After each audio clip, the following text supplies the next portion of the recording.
السلام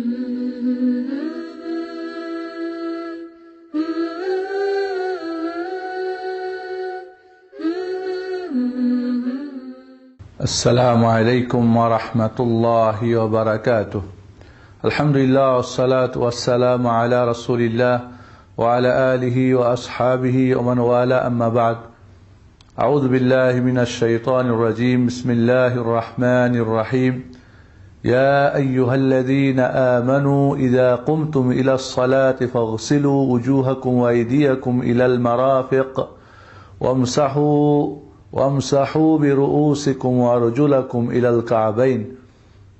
ويقول النبي المصطفى عليه الصلاة والسلام الطهور شطر الإيمان.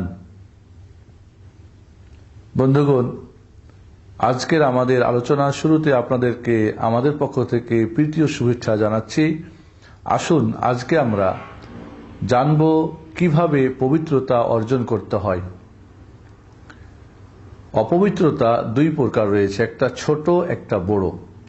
যে সমস্ত কারণে উজু নষ্ট হয়ে যায়, আর এই উজুর মাধ্যমে ছোট অপবিত্রতা থেকে পবিত্র হওয়া যায়। আর যে সমস্ত কারণে গোসল ফরজ হয় সেগুলিকে বলা হয় অপবিত্র, বড় অপবিত্র। এবং সেই সমস্ত কারণ ঘটার পরে গোসল ছাড়া পবিত্র হওয়া যায় না। তাহলে আমরা আসি প্রথমে উজু।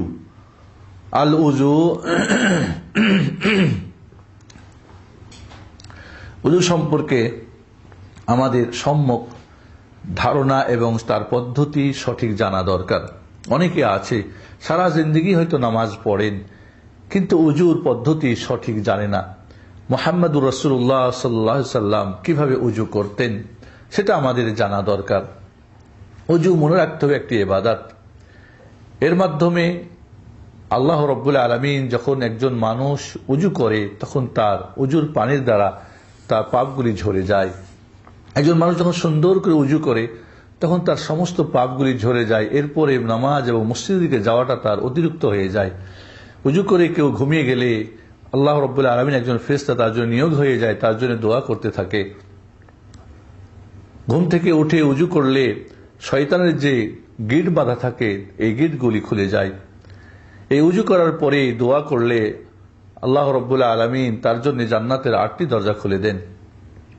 এই উজু হচ্ছে অর্ধেক পবিত্রতা, অর্থাৎ বাহ্যিক পবিত্রতা, আর অর্ধেক হচ্ছে কি ঈমান, ভিতরের আকীদার, ভিতরের অন্তরের পরিষ্কার পরিচ্ছন্নতা। কাজে এই উজু একটি ইবাদত। এই জন্যে আমাদেরকে মনে রাখতে হবে যে আমি যখন উজু করতেছি তখন এই কথাটা মনে রাখতে হবে যে আমার পাপগুলি ঝরে ঝরে পড়ে যাচ্ছে, ছোট ছোট গুনাহগুলি ঝরে যাচ্ছে। এবং এই উজুর মাধ্যমে যখন 2 রাকাত উজু করে লোক নামাজ পড়ে এবং নামাজে একাগ্রতার সঙ্গে নামাজ পড়ে তখন তার আগের গুনাহগুলিকে আল্লাহ মাফ করে দেন। তাহলে এই উজু একটা ইবাদত এবং এই উজুর মাধ্যমে আপনার অঙ্গ প্রত্যঙ্গগুলি কিয়ামতের মাঠে ঝলকিবে এবং প্রিয় হাবিব মুহাম্মদুর রাসূলুল্লাহ সাল্লাল্লাহু আলাইহি ওয়াসাল্লাম আপনাকে আমাকে চিনতে পারবে, জানতে পারবে আমার উম্মতের এই লোকটি। এই উজুর পদ্ধতি আমাদের জানা দরকার। এই উজু কিভাবে আল্লাহর হাবিব মুহাম্মদ সাল্লাল্লাহু আলাইহি ওয়াসাল্লাম করেছেন, সাহাবা ইকরাম কিভাবে তাকে ফলো করেছেন, সেই কোরআন ও হাদিসের আলোকে উজু আমাদের শিখা অত্যন্ত প্রয়োজন। আসুন আজকে আমরা সংক্ষিপ্ত আকারে, সংক্ষিপ্তভাবে, খুব ছোট্ট পরিসরে উজুর পদ্ধতি আমরা জেনে নিই। প্রথমে তাহলে আমাদের নিয়ত করে নিতে হবে কি জন্যে আপনি যে এই অপবিত্রতা থেকে পবিত্র হতে চাচ্ছেন। উজু ভঙ্গের যে কারণগুলি সেটা আমাদের 1 নম্বরে হলো পেশাব পায়খানা রাস্তা দিয়ে কিছু বের হলে, এইভাবে যদি বিবেক লোপ পেয়ে যায় ঘুমে বা বেহুশ হয়ে বা যে কোনো কারণে। 3 নম্বরে ইচ্ছা কেউ যদি লজ্জাস্থান স্পর্শ করে কোনো পর্দা ছাড়া, এবং 4 নম্বরে উটের গোশত যদি খায়। এই যে কোনো একটা কারণ যদি ঘটে যায় তাহলে আমাদের উজু করতে হবে উজুর প্রয়োজন হলে। আর উজু 3টা জিনিসের জন্য শর্ত। 1 নম্বরে হচ্ছে নামাজ, 2 নম্বরে কোরআন স্পর্শ করার জন্য, পড়ার জন্য না, এবং কাবা ঘরের তওয়াফ করার জন্য। তাহলে যে সমস্ত কাজে উজু শর্ত সেই সমস্ত কাজে উজু করেই আমাদের করতে হবে। এছাড়াও সর্বদা উজু অবস্থায় থাকা অতি উত্তম, এর মধ্যে কোনো সন্দেহ নেই। এই জন্য উজুর পদ্ধতি আমাদের জানা দরকার। আসুন প্রথমেই তাহলে আমরা আমার এই অপবিত্রতা, ছোট অপবিত্রতাকে দূর করার জন্য আমি উজু করতে যাচ্ছি বা করব, এই নিয়তটা মনে থাকতে হবে। 2 নম্বরে বিসমিল্লাহ আমাদেরকে বলতে হবে, শুধু বিসমিল্লাহ, বাস এটুকুই বলে এবার আমরা উজু শুরু করব। ঘুম থেকে যদি উঠে তাহলে এই 2 হাত কবজি পর্যন্ত ধুয়ে নেওয়া তখন ওয়াজিব হয়ে যায়। বাকি যদি ঘুম থেকে না হয়, নরমালি হয়, তাহলে উজুর জন্য প্রথমে আমরা ডান হাত কবজি পর্যন্ত 3 বার ধৌত করব, আঙুলগুলি খিলাল করব। এইভাবে এরপরে বাম হাত কবজি পর্যন্ত 3 বার ধোবো এবং আঙুলগুলিকে খিলাল করব। যখন কবজি পর্যন্ত 2 হাত ধৌত করা হয়ে গেল, এরপরে আপনাকে পানি নিতে হবে। 1 অঞ্জলি পানি নিয়ে অর্ধেক পানি মুখে নিয়ে মুখের মধ্যে কুলি করতে হবে। গড়গড়া বলে নাই কোনো জিনিস, আমাদের বইপত্রে গড়গড়া লেখা থাকে না, কুলি মানে ভিতরে পানিটা নিয়ে করে নড়াতে হবে এবং নাকের মধ্যে অর্ধেক পানি দিয়ে টান দিয়ে বাম হাত দিয়ে নাকটাকে ভালো করে ঝেড়ে নিতে হবে। মনে রাখতে হবে, বিশেষ করে ঘুম থেকে উঠলে শয়তান নাকের মধ্যে ঘুমায়, এ কথা হাদিসে আছে। ভালো করে ধুয়ে ভালো করে ভিতরের ময়লা টয়লা পরিষ্কার করে নিতে হবে। এইভাবে 3 বার, 1 বার করে পানি নিয়ে 1 অঞ্জলি পানি নিয়ে অর্ধেক মুখের মধ্যে পানিটা কুলি করতে হবে, এভাবে নড়াতে হবে করে, শুধু নিয়ে ফেলে দিলে হবে না, মাজমাজা বলা হয়, পানি নিয়ে নড়ানো। এবং আপনার নাকটাকে বাম হাত দিয়ে পরিষ্কার করতে হবে।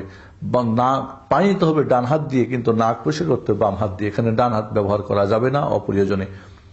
এইভাবে যখন মুখ, ভিতরটা এবং নাকটা আপনার পরিষ্কার হয়ে গেল, এরপরে 2 হাতে পানি নিয়ে আপনি কি করবেন, এবার যেখান থেকে চুল গজানো যে জায়গা, মাথার উপর থেকে নিয়ে নিচে থুতনির নিচ পর্যন্ত, এটা হলো লম্বাই মুখ, এবং ডান কান থেকে নিয়ে বাম কান এই পর্যন্ত আপনাকে পুরোটা 3 বার ধৌত করতে হবে।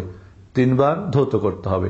তাহলে এখানে খেয়াল রাখতে হবে, অনেক সময় যাদের দাড়ি আছে, ঘন দাড়ি যাদের, তাদের দাড়ির উপর অংশ ধুইতে হবে এবং হাত দিয়ে ভাবে খিলাল করবে, তাহলে যথেষ্ট। আর যাদের দাড়ি ছোট বা পাতলা, চামড়া দেখা যায়, মোট কথা তাদের চামড়া পর্যন্ত পানি পৌঁছানো তখন ওয়াজিব হয়ে যাবে। মনে রাখতে হবে, দাড়ি এবং কানের মধ্যখানে এই যে খালি জায়গাটা, এটা অনেক সময় ধোয়ার ব্যাপারে অনেকে গুরুত্ব দেয় না, এটা গুরুত্ব দিতে হবে। এইভাবে এখানে যে খালি জায়গাটা, সেখানেও গুরুত্ব দিতে হবে যাতে করে পানি পৌঁছে যায়। মোট কথা, যদি দাড়ি ঘন হয় তাহলে পানি শুধু দাড়ির ওপরটা ধুলে এবং খিলাল করলে যথেষ্ট। আর যদি মুখের চামড়া যদি দেখা যায় দাড়ি ঘন, পাতলা অথবা ছোট দাড়ি, তাহলে তাকে তখন পানি পৌঁছাতে হবে, পুরোটাই ধুতে হবে। তাহলে এইভাবে পুরো মুখমণ্ডল যখন ধৌত করা হয়ে গেল, এরপরে আপনাকে আবার নতুন করে পানি নিয়ে এবার আপনার হাতের পুরো হাতটা ধৌত করতে হবে, একেবারে আঙ্গুলের মাথা থেকে নিয়ে কোনই পর্যন্ত। এখানে যে একটা গিট আছে, এটার সহ আর একটু উপর সহ আপনাকে পুরোটা ধুতে হবে ভালো করে, এবং ধোয়ার সময় আবার আপনি কি করবেন, খেলাল করবেন আঙ্গুলগুলি। এইভাবে যখন ডান হাতটা, এবং ধোয়ার সময় খেয়াল রাখতে হবে পানিগুলি যেন ওপর থেকে নিয়ে নিচ দিকে পড়ে, এই না যে পানি দিলেন আবার পানিটাকে, যে ব্যবহার পানিটাকে আবার ঘুষে ঘুষে উপরে, অনেকে মানে যে পানিটা বয়ে পড়তেছে ওই পানিটা দিয়ে আবার উপর দিকে ধোয়ার চেষ্টা করে, এটা ঠিক না। কারণ যেটা পানি আপনি ব্যবহার করে ফেলছেন, যেটা ব্যবহৃত পানি, সেই পানিটা পবিত্র, তাহের, কিন্তু সে তাহুর না। তাহুর যে নিজে পবিত্র এবং অন্যকে পবিত্র করতে পারে, আর তাহের যে পবিত্র নিজে কিন্তু অন্যকে পবিত্র করতে পারে না। এই জন্যে আমরা নিচ থেকে পানি না, উপর থেকে পানি গড়িয়ে হাতের আঙ্গুল দিয়ে, কারণ এই আঙ্গুলের যে যখন পানিগুলি বয়ে বয়ে পড়বে তখন আপনার পাপগুলি ঝরে যাবে। এই জন্যে উপরটা নিচটা আপনাকে 3 বার এভাবে সুন্দর করে ধুয়ে নিতে হবে, এবং যেখানে পানি পৌঁছার ভয় থাকে সেখানে ভালো করে আপনার মলে মলে পানি পৌঁছাতে হবে। একইভাবে আমরা এবার বাম হাত ধৌত করব।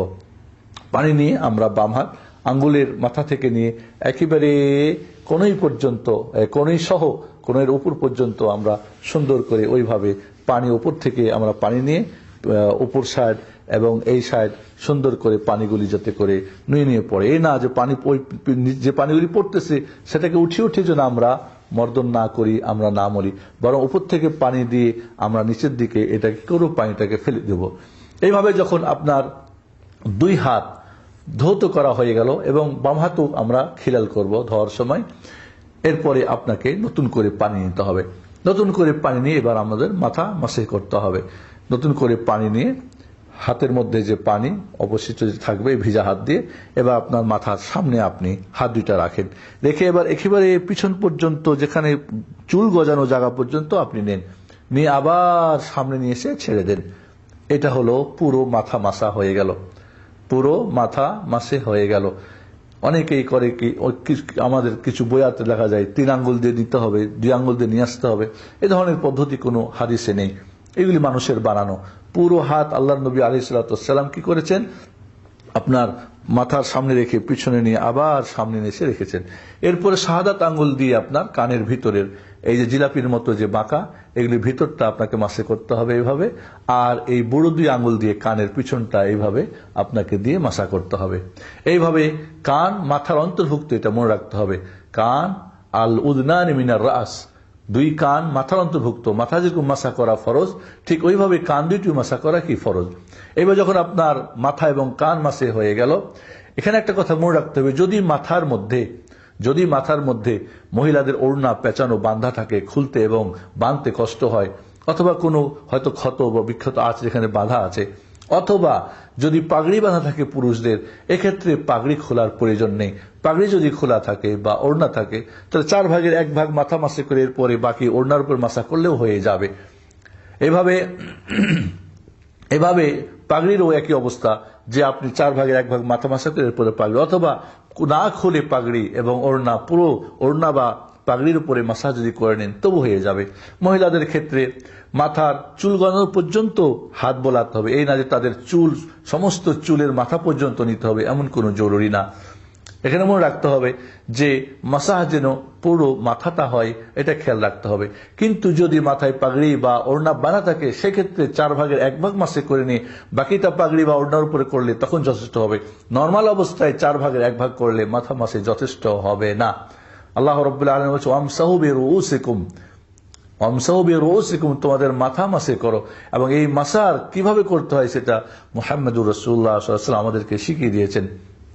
এরপরে যখন মাথা মাসে পুরোটা হয়ে গেল, এরপর আপনাকে ডান পা এবার ধৌত করতে হবে। ডান পায়ের মধ্যে দেখবেন 2টা গিট রয়েছে, এই 2টা গিটের উপর সহ, গিট সহ উপরে কিছু জায়গা সহ আপনাকে পুরো পা আঙ্গুলের মাথা থেকে পায়ের একেবারে গিট সহ আপনাকে ধৌত করতে হবে। এবং সেখানে খেয়াল রাখতে হবে যে পিছনে যে 2টা মানে গিটের সাইড দিয়ে যে নিচু জায়গা আছে, এখানে যেন পানি পৌঁছে সে ব্যাপারে খেয়াল রাখতে হবে। এছাড়া আঙ্গুলগুলিকে আপনি কনিষ্ঠ আঙ্গুল দিয়ে বাম পা ধোয়ার সময় মনে রাখতে হবে, এখানে নাক ঝাড়ার সময় এবং পা ধোয়ার সময় বাম হাত ব্যবহার করতে হবে, অপ্রয়োজনে ডান হাত ব্যবহার করা যাবে না। তাহলে এই আঙ্গুল দিয়ে পায়ের আঙ্গুলগুলি খিলাল করে ভালো করে সুন্দর করে ধৌত করে নিতে হবে। ডান পা ধৌত হয়ে গেলে এটাকে 3 বার, ঊর্ধ্বে 3 বার ধোয়া যাবে, নিম্নে 1 বার, 2 বার, 3 বার, 3 বার অতিরিক্ত করা যাবে না। আর এখানে অনুরূপভাবে বাম পা আবারও আপনি গিট সহ সুন্দর করে আপনি ধুয়ে নেবেন এবং কোন আঙ্গুল দিয়ে আঙ্গুলগুলি খিলাল করবেন।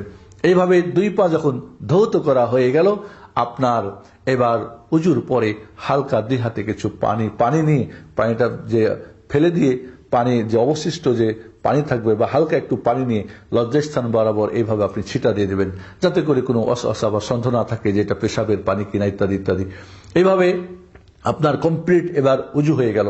এখানে একটা কথা মনে রাখতে হবে আমাদেরকে, যদি পায়ের মধ্যে আমাদের মোজা পরা থাকে এবং পূর্ণ উজু করার পরে এই আপনি মোজা পরিধান করে থাকেন, তাহলে এক্ষেত্রে সেই মোজা আপনার খোলার প্রয়োজন নেই।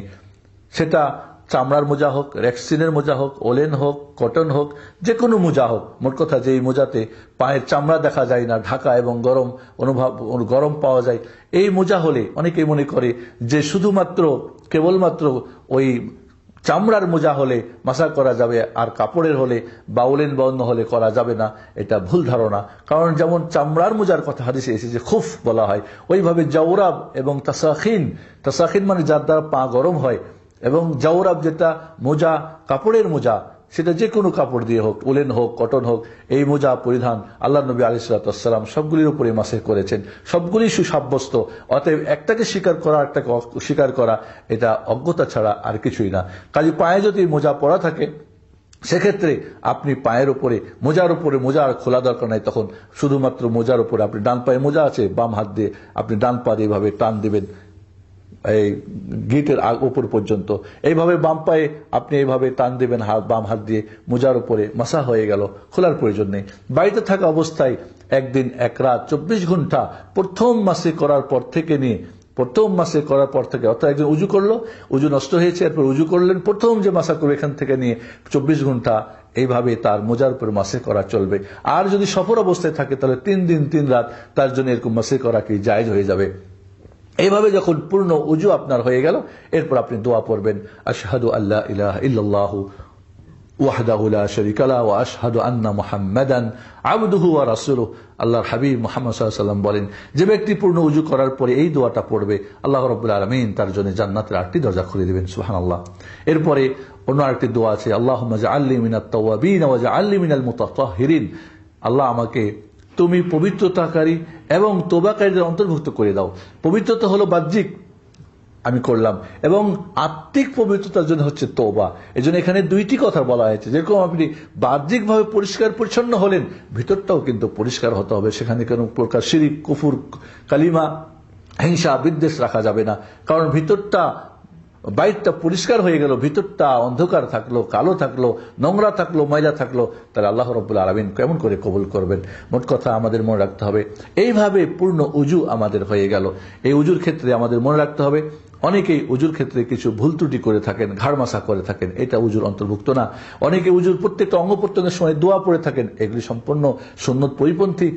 অনেকেই আবার উজুর মধ্যে দেখা যায় কিছু নিজেদের বানানো নিয়ম কারণ এখানে অ্যাড করে দেয়, সেটা থেকে আমাদের বিরত থাকতে হবে। মোট কথা, যে বর্ণনাটা আমরা দিয়েছি এটা বিশুদ্ধ হাদিসের আলোকে আমরা বর্ণনা দিয়েছি, এবং এইভাবেই আমরা উজু করতে পারলে এই উজুই আমার কিয়ামতের দিন ঝলকিবে, এই উজুই আমার গুনাহ মাফ করবে, এই উজুতেই আমার নামাজ ইনশাআল্লাহ বিশুদ্ধ হবে। আসুন আল্লাহ রাব্বুল আলামিন আমাদেরকে রাসূলুল্লাহ সাল্লাল্লাহু আলাইহি ওয়াসাল্লামের সঠিক পদ্ধতিতে উজু করে নামাজ পড়ার তৌফিক দান করুন। আমিন। আসসালামু আলাইকুম ওয়া রাহমাতুল্লাহি ওয়া বারাকাতুহু।